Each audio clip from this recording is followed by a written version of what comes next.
ஆளுநர் உரை மீதான விவாத கூட்டத்தொடரையே எதிர்கொள்ள முடியாத தாவேகாவினர் பட்ஜெட் கூட்டத்தொடரை எப்படி எதிர்கொள்ளப் போகிறார்கள் என திமுக முன்னாள் அமைச்சர் அனிதா ராதாகிருஷ்ணன் கேள்வி எழுப்பியுள்ளார்.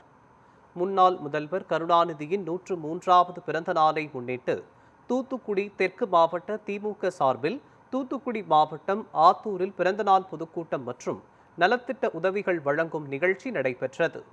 இதில் திமுக முன்னாள் அமைச்சர் அனிதா ராதாகிருஷ்ணன் கலந்து கொண்டு பெண்களுக்கு தையல் இயந்திரங்கள், இளைஞர்கள் பெண்களுக்கு விளையாட்டு உபகரணங்கள் உள்ளிட்ட நலத்திட்ட உதவிகளை வழங்கினார்.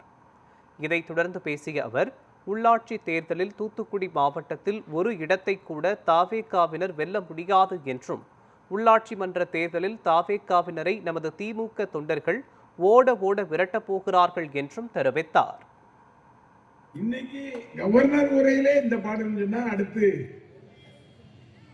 இன்றைக்கு பட்ஜெட் கூட்டத்தொடர் வருகின்ற போது ஒவ்வொருத்தரும் துண்டை காணும் துணியை காணும் ஓட போற தான் இருக்கும். அதுபோல மரியாதைக்கு ஆஸ்திரேலியா அவர்கள் பேசுகின்ற போது அலற விட்டாரு.